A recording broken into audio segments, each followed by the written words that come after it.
But we're going to move right along. We're going to bring on our next guest. Our next guest had a great match this past weekend for Orange County Soccer Club in their 3-1 victory over the defending champs, Colorado Springs. And that is, of course, Chris Hegardt. Chris, welcome back to our show.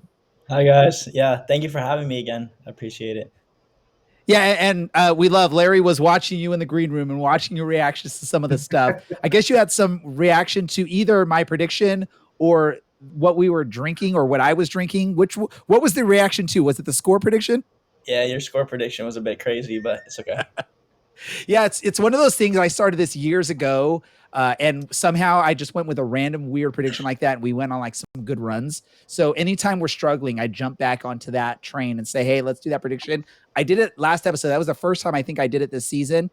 And of course, we came out with a 3-1 victory, so I had to keep it going. Unfortunately, we also did a drink of, I don't know, have you heard of Malort? No, what is that? It is a liqueur that tastes like a burning flip-flop. Just so you know, like a beach fire burning flip-flop. But the supporters group, County Coalition, they adopted the tradition of doing a shot of Malort from the Reno team that Brad was a fan of. I guess it's supposed to represent we will suffer in the parking lot so that the team doesn't suffer on the pitch or something like that. So just like you with your superstitious 5-0 score, it's a superstition that I carried over of torture yourself so the team doesn't suffer. There we go. Good. Hopefully it'll bring us some good luck. So because we did that last week, Brad and I had to do it again this week because it worked last week, of course. So there's I didn't know which superstition was the correct way to go. Let's get on to talking about something other than weird stuff. But one more weird question for you. If you could tell by the backgrounds, Larry is a Sunderland fan. Obviously, they had a great week. I'm a Tottenham fan. We had a great week. Brad doesn't have a background because he's an Everton fan, and there's nothing to celebrate there. Out of the three of us, who do you think had the better week? I'm an Arsenal fan, so I'm going to say Larry had a great week. My dude. Oh. Yeah. Chris Hegardt, my guy. Yeah, it's okay. Tottenham finished like 16th in the league, so they need something, you know. I think lower than that, right? Or something. I don't know. But hey, we got a trophy. That's all that matters. The first European trophy in forever before I was born. You guys been suffering for a while, so maybe it's you guys deserved it. No, they deserve to suffer, Chris. Yeah. Let's get into the match of the performance this weekend. Congratulations on a really great match. Man of the match for Orange County. Obviously, it's been a struggle this season. There's been a few bright spots. I was on the side over the last 3 or 4 matches where it's not as bad as what it seems with the score lines, because really, if you look at the performances, those matches all could have been results for Orange County, whether it was a draw or a win. Unfortunately, the ball didn't bounce the right way. Luck happens and maybe some poor finishing. But this week, Orange County figured it out. Sorry, I'm knocking the mic into my face as I'm talking. Orange County figured it out, got some goals. Not quite a shutout yet. We're still waiting for that. What is it about this match this past weekend for you and for the team that just it clicked? Yeah, I think this weekend, you know, we created some really good chances early on in the game, and we were able to capitalize on those chances. And then basically, like, we scored the goals and we went up, and then we were able to hold the lead for the rest of the game. So that was very important. What was your favorite moment of the match? Like, what did you like, or what did you see that was amazing? I just think, you know, I think the last few matches, I mean, the last 2 games, we weren't able to score goals. So I think, you know, when I was able to score the first goal, and then, you know, Cam on the second goal, I think, you know, the team started to believe again. And I mean, we've been playing well. It just haven't been able to score goals and get the results. So, you know, kind of having that belief again, you know, was very good to see from the team. And I thought the team played really well. And also importantly, we like defended really well together. And it was really hard for Switchbacks to really create any chances. I don't think they really had any chances too much besides the goal. So yeah, it was a good showing for the boys. And I think that was very important to keep leading us on and hopefully continue this path we're on forward. And nothing against your goal, nothing against Mo's goal, but my favorite goal of the weekend was Dunbar's goal. I've never seen a bicycle flick. It wasn't, there was no power in that shot. It was like sort of just like a over the shoulder flick, but bicycle style. Have you ever seen Cameron practice that shot, or was that just in the match, just in the flow of things, just creating it? Yeah, I think Yeah, Dunbar's a great player, so I think you never know what he's going to do on the field, but I think just in that moment when he saw Nico head it back across, Dunbar has all the quality in the world to do that, so I think we saw it there, and yeah, that was a great goal from him. I'm sure he's very happy about that. And really, Chris, how could he not be? It was absolutely fantastic. But, let's go 2 steps back from there. Let's talk about that corner. I mean, you Yeah. literally could not have put it in a better spot. I mean, you could have walked up and dropped it on top of Nico's head, which, that might have gotten it in a better spot. But is that is that a set play for the team, or is that just, hey, this is where I'm going to put the ball, somebody be there? Yeah, it kind of just depends on the play we run. I think in the game we had a lot of set piece chances to score. I think Vuk missed one earlier in the first half. Then Liam had a header, and then Traeger had a header just wide. So I think the build up throughout the game it was coming off a set piece. And Nico's really good in the air, so I just knew if I put it off his head back post that he was gonna put it into a dangerous spot, and he was able to hit it right to Cam, who scored. So you can say it was a play we drew up. Beautiful, loved it. Yeah. I'll tell you what. Ray talked about his favorite part of the game, and I'm sure Brad's going to talk about his favorite part of the game. I, of course, have my favorite part of the game, and that is you scoring a goal, and as you're running by, you pointed right at me. You saw me. You saw me. I got my phone pointed right at you. I got that all on video. I will send you that video, by the way. So that was really cool. It's always nice when you get. Yes, Raymond. Can I just jump on? I'm going to say Chris was probably pointing at you because he was amazed that the bearded one, Larry, was able to run that fast down the sideline or down the end zone or whatever you want. I forget what it's called on soccer. I'm sorry.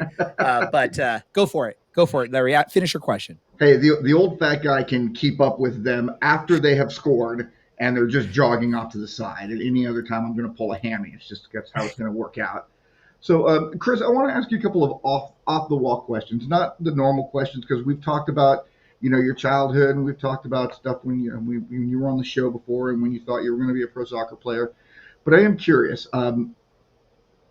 USL made a huge announcement recently, just the last month or 6 weeks ago, about promotion relegation.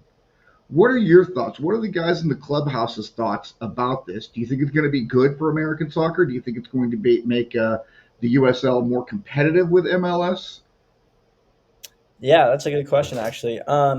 Yeah, I really like the idea. I played in the beginning of last season in Norway, where there was promotion and relegation. So I think it's very important for the players, the fans, the development of the game.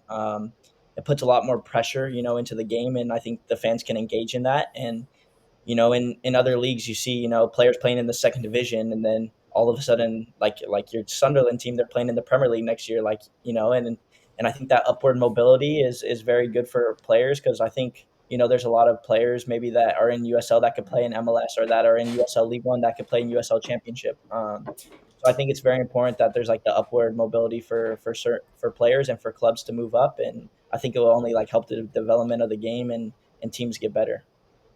I absolutely couldn't agree with you more. And one thing that I have always said since I started becoming a soccer fan in my 20s is that until America starts doing promotion relegation like the rest of the world, we are never going to catch up with the rest of the world.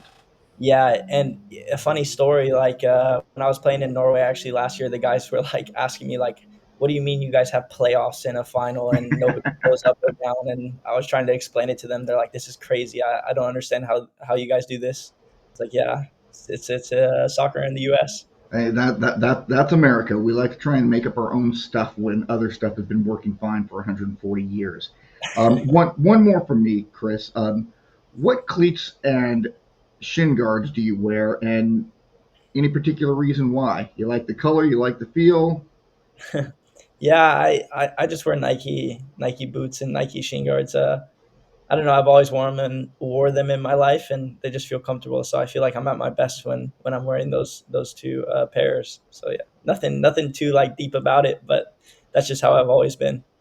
Well, if you were at your best on Saturday night, it's obvious that it was all due to Nike and not training and a lifetime of practice. Yeah, hey, fantastic game Saturday night, Chris.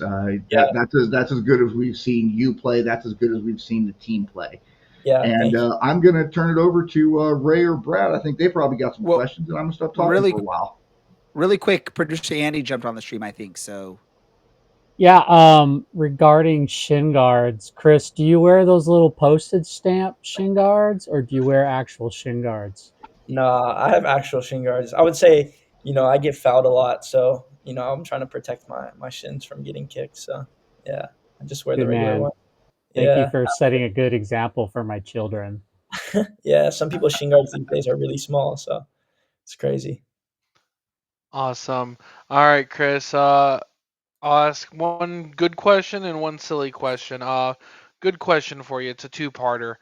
What was obviously after couple rough games? What was the mood like in the locker room heading into this game, and what does a result like this against the defending champions do to the morale in the locker room in the clubhouse?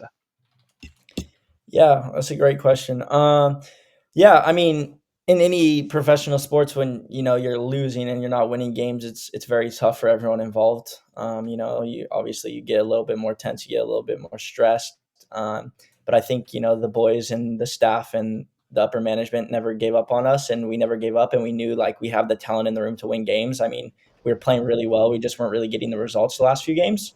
So I think we knew like if we put it all together, we would win, and the boys in the locker room never lost out. We knew we have the quality, we knew we have the players to win games and the coaches to win games. So we just kept putting it on the field, and Saturday was a great result. And like you saw last year, like one result can lead to many. So we got to just keep this momentum going, and hopefully it leads us on and we start a little win streak here. But all the guys, like I said, were just motivated and ready to get out there and make it right. Awesome. And then, don't get enough chances to learn about players off the field habits. So, what's one hobby you got, and your favorite thing to do with it? Uh, I would say, a hobby I have right now is I've been taking up golf probably the last year. So I've used it as a fun time to play with my family and some friends, and it's a good avenue to get away from soccer, just to like get your head away from it. It's very peaceful on the course, so I've been enjoying that probably in the last year and working on my golf game. I can't say I'm great, but hopefully we'll get there one day. But Nope. that's definitely a hobby I've been enjoying. Nobody's great at golf. Tiger Woods just sucks the least out of all of us. Yeah, How often do you play with Kyle and the guys? I've actually never played with Kyle. I play, with the guys.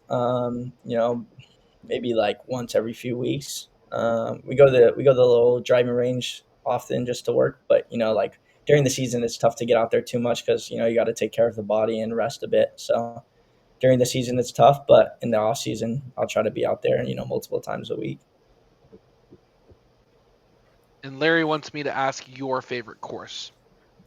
My favorite course. I I play a lot more in San Diego, just because that's where my family is. But of course, I don't know. We played the San Clemente Municipal course, I think it's called. It was pretty nice. Good little gig, and I want to play Pelican Hill, but those prices are a bit outrageous. So maybe we'll get there Hey, one you're one. you're a professional athlete. You can afford that, Chris. Come on.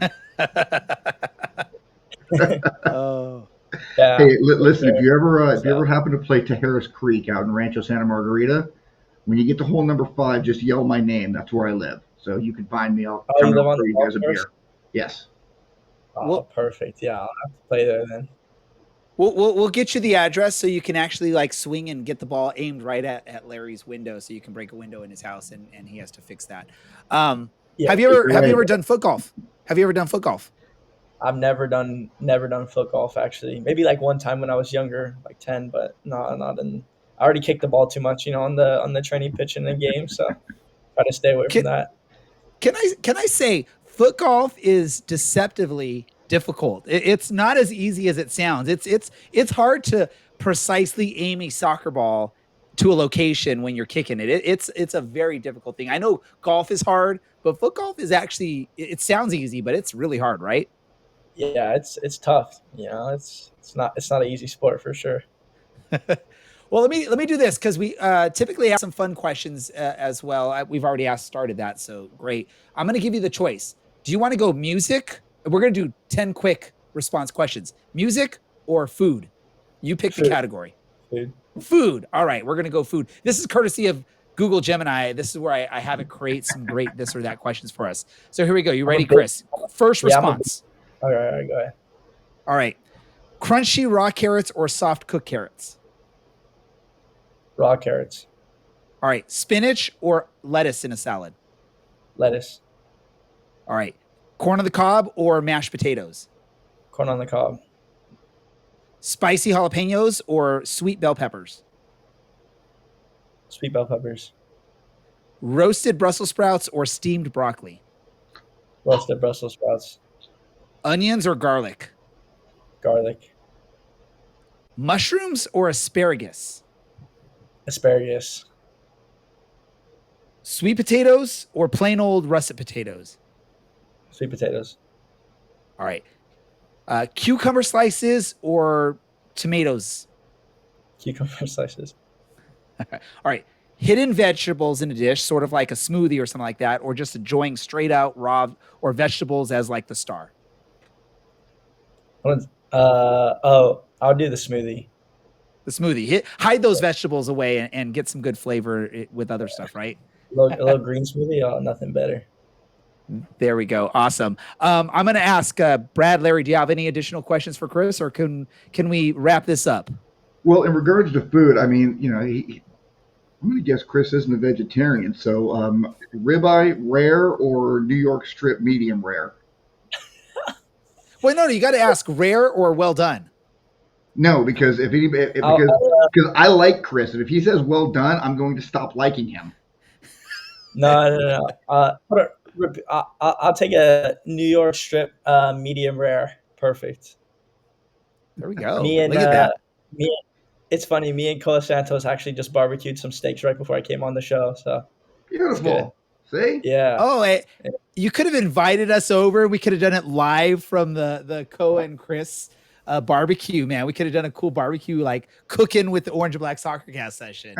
That's awesome to hear. Hey, Chris, any last messages for the fans regarding the team this year? Maybe, I don't know if anyone's making the trip up to Monterey Bay for this upcoming match, but what do you have to say to any fans that might be making that trip up to Monterey Bay to support y'all? Yeah. Just say thank you for the support. I know the season hasn't gone exactly the way we want, but I'm very excited for the next few games, and I think we have so much talent and good staff to keep pushing on, and we can do great things this year. So we just got to keep working hard, and I know it will come. So we'll do it. So let's go. The results haven't been there, but like I said, I've been talking about it the last few episodes.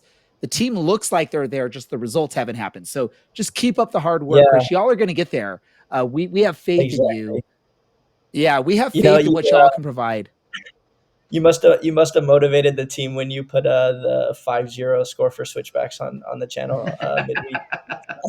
You know what, Chris? Hey, I give you permission. Y'all can we'll send you the clip of my prediction so you all can post it up in the locker room, a picture of me with a 5-0 prediction for the other team. Let's motivate you guys. However we can do that, I will take the brunt of that. And when I show up at the stadium, y'all are allowed to give me dirty looks for my prediction on it. I love it. Do it. Yeah. No, just joking. We appreciate you guys' support, so thank you. So. Awesome. I think that will motivate people to not want to join the show. Hey, you know what?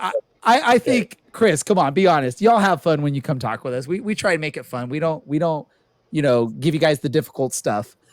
Yeah, no, it's fun. It's a fun interview. You don't get asked in interviews much about what vegetables you like. So yeah. But we appreciate your time. Yeah. No, go ahead, Chris. There was a lot of people at the game on Saturday. It was a good low crowd, so it was good to see. But yeah, I think those beer fests tend to bring out some good crowds, and I think from what my experience, it turns some of those people into fans. I think some of those fans that go strictly for the beer, they actually enjoy the experience at the stadium, and then they return. I think I've heard that from plenty of fan that their first experience with the beer fest. Chris, we want to thank you for taking some time to come on the show. We definitely will have you again here in the future, and hopefully it's we'll probably schedule it as we're making that run to the playoffs and hopefully in that run to lift in the USL Championship Cup, because that's what we all want to see. I know you want to see it. I know the players want to see it. obviously the fans want to see it. Chris, thank you as always for taking some time to join us, and best of luck this weekend. Yeah, thank you guys. We'll talk soon. Okay, see you guys. Thanks, Chris. Awesome. Thanks, Chris. Oh, fun. Hey, fun conversation. Again, He's struggling. Chris, I want to see Chris was here in the Liam- past, and yeah, we're having some fun with the production today. I don't know what's going on, but it's awesome. Hey, when we have players jumping on, it's fun. We get to learn about them.